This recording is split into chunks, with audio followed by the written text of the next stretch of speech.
Everybody, welcome to the Real Estate Investor News Channel.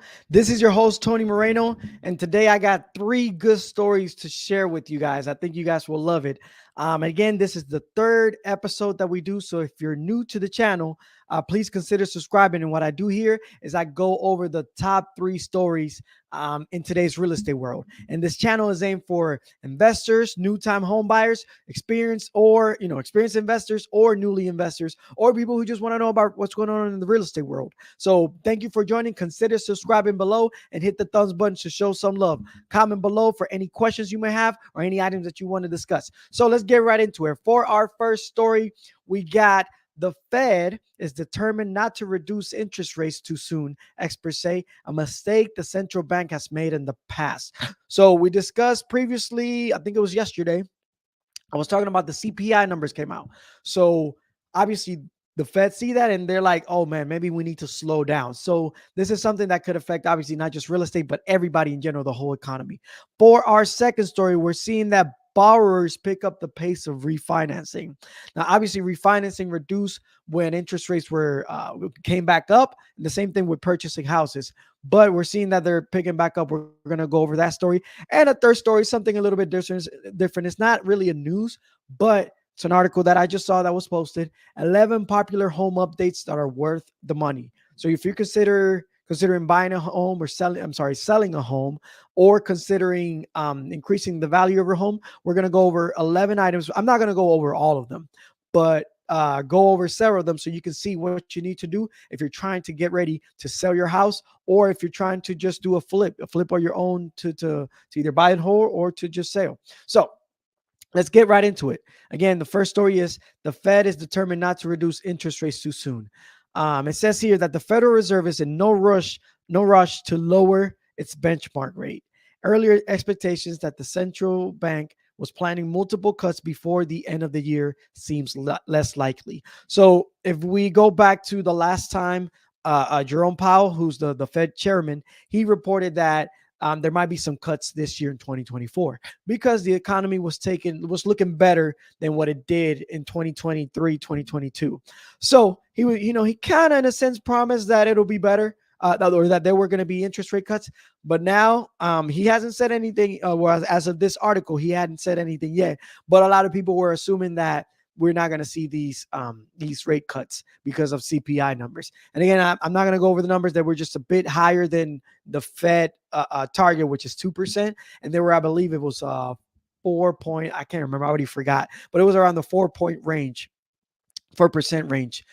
So when those numbers don't show what the Feds want to see, they are going to take some action with the economy, which most likely will be not doing these rate cuts. It says here that now markets are pricing in a less than 20% chance of rate cut in June. That's the next time the rates are going to be adjusted, according to CME's Fed Watch measure of the future market pricing. So they're down from nearly 80% 1 month ago. So these folks, CME Fed Watch, they were predicting that there were going to be some rate cuts, but now they're estimating that it's probably not. So their hopes are 80%. A month ago, they're lower than that. We read here that Chairman Jerome Powell indicated last month that with the economy still growing at a healthy pace and unemployment rate below 4%, the Fed can take a more measured approach when it comes to cutting interest rates. So we'll see how this plays out in June. I'll keep you guys up to date whenever that happens. So please stay tuned. Subscribe to the channel so you can hear when these rates are announced. We're going to see what the Feds are going to do. For our second story, we have borrowers pick up pace of refinancing. And it says here the interest rate for conforming 30-year fixed rate mortgages again topped 7% last week. Now, I do want to clarify, I think they put these percentages so people can be like, wow. But really, it says here, the Mortgage Bank Association said its market composite index, a measure of application volume, increased 0.1% on a seasonally adjusted basis.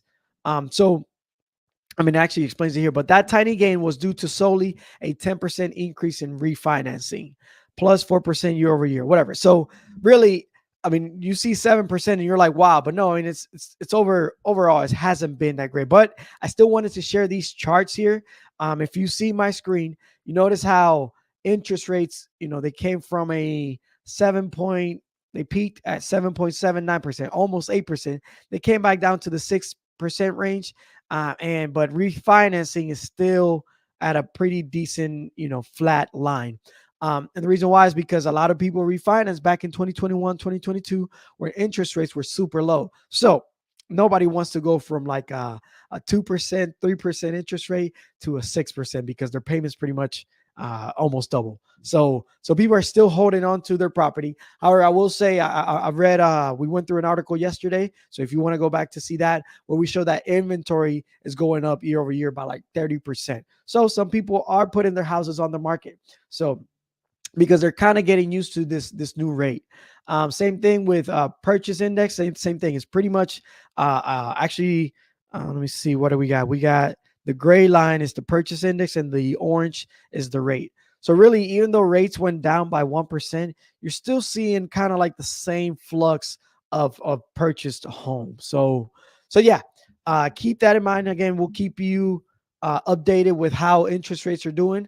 So yeah, and then our last story for today, we got 11 popular home updates that are worth the money.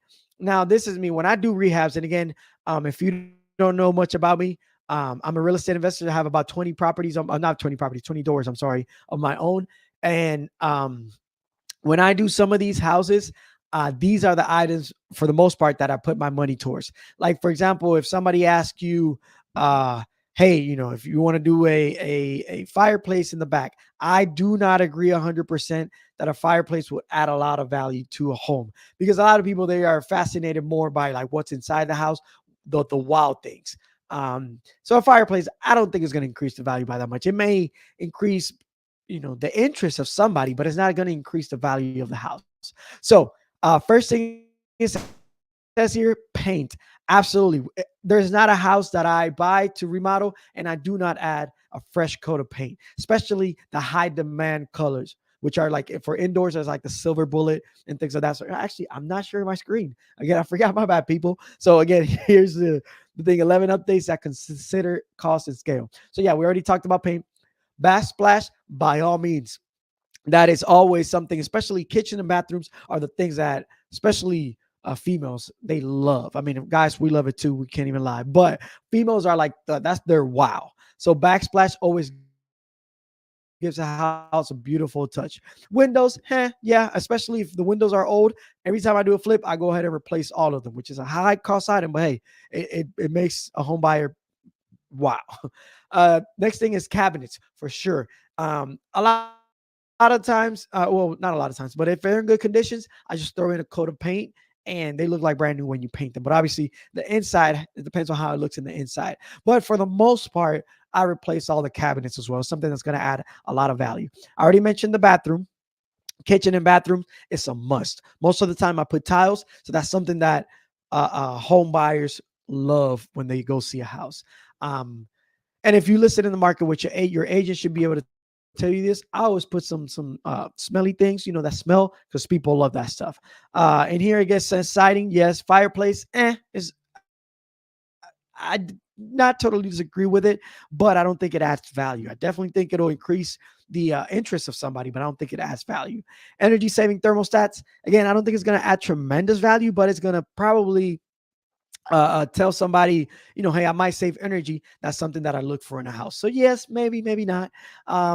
Landscaping, I do think that landscaping is a very low cost item compared to everything else in the house, but it does add ton of value, because that's what people, when they drive outside, when they look at it, when they're about to go in, that's something that increased the interest. So I'm gonna put this article in the notes, the show notes, so you can go see it for yourself and read on it. I think the article from US News, they have a whole bunch, well, they have some details on every single one of these. Again, if you're new to the channel, please consider subscribing.